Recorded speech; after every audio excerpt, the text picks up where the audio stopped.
大家好，我是梁医生。据统计呢，在中国已婚的女性中啊，将近有30%的人群都会出现漏尿的问题。那么漏尿呢，多见在大笑的时候、咳嗽的时候，或者在跳绳的时候、跳跃的时候啊，一下就出现了尿失禁、漏尿的这样的现象。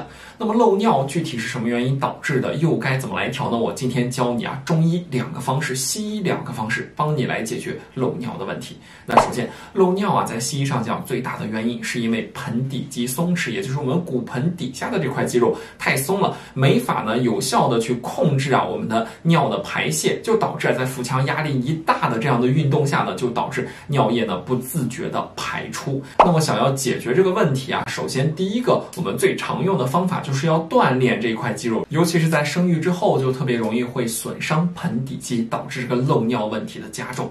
那么我们最常用的方法就是要让这块肌肉啊变得不要再太松弛了。那第一个方法就是啊凯格尔运动。那凯格尔运动呢，我们通常啊都是躺在床上，那两腿呢我们呢屈起来。那我们呢首先收缩盆底肌。怎样来找到盆底肌呢？你要找到啊在小便的时候突然呢中断小便，这个时候呢收缩的这块肌肉呢就是我们要锻炼的这个目标肌肉了。那首先呢我们一开始啊可以呢慢慢收紧它，坚持呢5秒钟，再慢慢的放松，连续做10次为1组，可以呢做2到3组。那锻炼的时间长了，你可以呢每次收缩10秒钟，再慢慢放松，还是呢10次为1组，可以呢锻炼啊2组或者是3组。那这个动作呀是非常有效的，专门针对盆底肌的一个锻炼。但是呢它有2个难点，第一个呢是比较难以准确的找到这个盆底肌的位置，第二个呢就是啊不容易坚持，那总是呢3天打鱼2天晒网，这个锻炼效果都比较差了。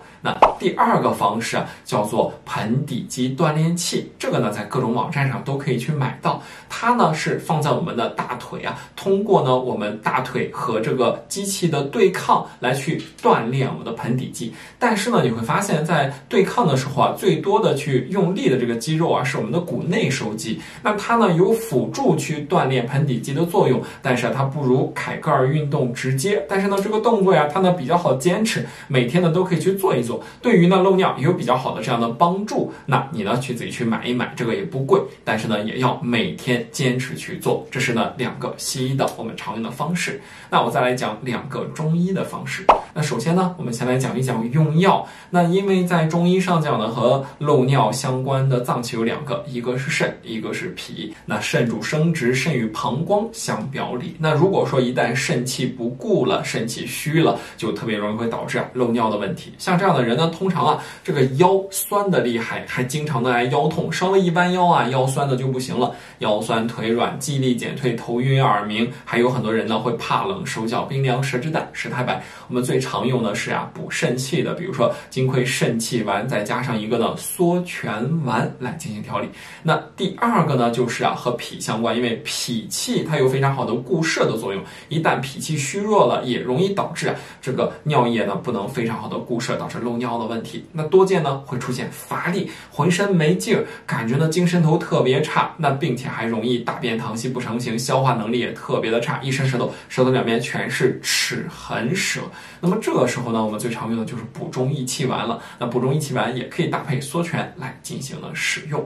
那最后呢，再教大家2个穴位。第一个穴位呢，你应该都知道，叫关元穴，在肚脐往下3寸，我讲过很多次了，3寸也就是4个手指头并下的宽度，往这一放。那么在下面呢，这就是关元穴了。关元穴呢，对于我们小腹的问题，对于呢温肾、补肾气、增强肾的固摄作用是非常有效的。但是用的方式建议艾灸每次10到15分钟。那第2个穴位就是会阴穴了。会阴穴呢，在女性的大阴唇的后联合到肛门连线的中点处。那这个穴位呢，就不要艾灸了，我们可以去用揉按的方式，每次按3到5分钟，轻轻的来进行一个揉按，也有比较好的来去对于这个漏尿有帮助。所以说呢，我今天呢给你4种帮助你解决漏尿的这样的方式。那如果你有这样的问题那不妨去试一试。那希望呢对你的漏尿有非常好的这样的帮助。好，如果你觉得这个视频对你有帮助，可以长按点赞，强烈推荐一下。本期课程到此结束，更多健康知识请关注我。